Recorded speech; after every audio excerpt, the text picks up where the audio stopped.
Before Eglon could react, the blade plunged into him. The force was decisive.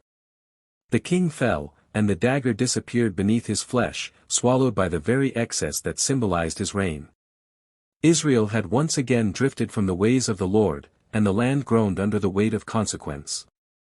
For 18 long years, King Eglon of Moab ruled over them with cruel precision, his palace rising proudly near the city of palms like a monument to humiliation. Taxes were heavy, dignity was crushed, and hope became a quiet thing whispered only behind closed doors. Mothers warned their children to speak softly of freedom, and elders remembered better days with tired eyes. The air itself seemed burdened with submission, as if the soil knew it was ruled by a foreign hand. Yet in the shadows of this despair, God was already stirring deliverance. From the tribe of Benjamin came a man named Ehud, marked by an unusual detail that many overlooked. He was left-handed. Among warriors, this trait was often seen as a weakness, something improper or inconvenient. But what men dismissed, God prepared. While Eglon grew fat with comfort and power, and Israel bowed under Moabite rule, a quiet plan began forming, one that would turn expectation on its head and rewrite the fate of a nation. Ehud was chosen to carry Israel's tribute to King Eglon, a task that symbolized their defeat. As gold, grain, and goods were gathered, Ehud prepared something else in secret. He forged a short double-edged dagger, sharp on both sides, small enough to conceal yet deadly in purpose.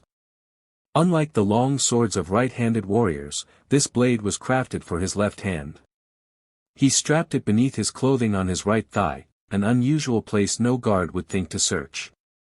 As the caravan moved toward Moab, Ehud's face betrayed nothing. His heart was steady, his steps deliberate. He was not driven by rage or pride, but by obedience. He knew this journey might be his last, yet he also knew the God of Israel was not careless with destiny. Every mile closer to Eglon's palace tightened the silence around his mission, and every breath carried the weight of divine purpose. King Eglon received the tribute with indulgent satisfaction. His body reflected his reign, bloated with excess, softened by comfort, and dulled by arrogance. The palace buzzed with servants and guards, yet no one suspected danger. Israel's submission had become routine, their presence posed no threat. After the tribute was delivered, Ehud and his companions departed, passing the carved stone idols near Gilgal. Then suddenly, Ehud turned back alone.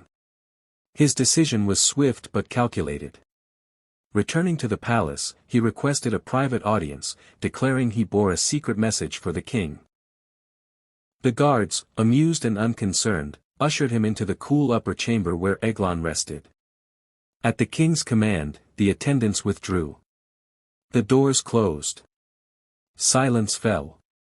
2 men remained, one powerful in appearance, the other armed with divine intent. Ehud stepped closer and bowed slightly. "I have a message from God for you," he said. The words cut through the air with authority. Eglon rose slowly from his seat, curiosity overcoming caution. In that moment, history held its breath. With a swift motion no one anticipated, Ehud reached not across his body, but downward with his left hand, drawing the concealed dagger from his right thigh. Before Eglon could react, the blade plunged into him. The force was decisive.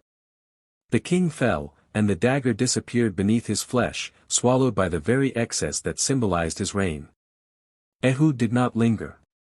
He locked the chamber doors, giving the impression the king was resting, and slipped away through the palace corridors. What the world saw as weakness, his left hand, became the instrument of God's deliverance. Outside the chamber, the servants waited, assuming their king sought privacy. Time passed. When concern finally crept in, they hesitated, embarrassed to disturb him. That hesitation became Ehud's shield. He moved swiftly beyond the palace grounds, passing unnoticed through gates that once symbolized oppression but now marked freedom's beginning. Ehud reached the hill country of Ephraim and sounded the trumpet. The clear blast echoed across valleys and villages, calling Israel to rise. Men who had lived bowed and broken straightened their backs. Fear gave way to faith as they followed Ehud, no longer a mere messenger, but a leader forged by obedience and courage. With Ehud at their head, Israel seized the fords of the Jordan, cutting off Moab's escape. The enemy, leaderless and confused, stood no chance.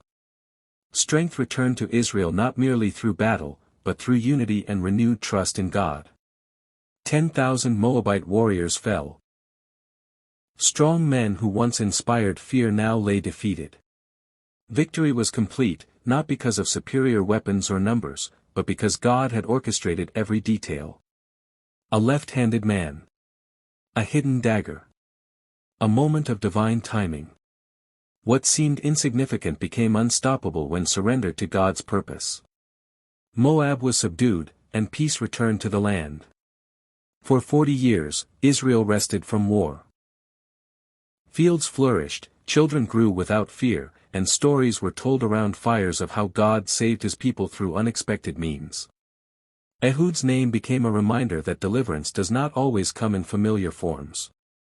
And so the tale endured, not merely as history, but as truth woven into faith. When God chooses a deliverer, he often chooses what the world overlooks. The left hand, the hidden dagger, the quiet obedience. All became proof that divine power works best through surrendered lives. And Israel remembered, no oppression lasts forever when God writes the ending. Please subscribe to this channel for more Bible stories.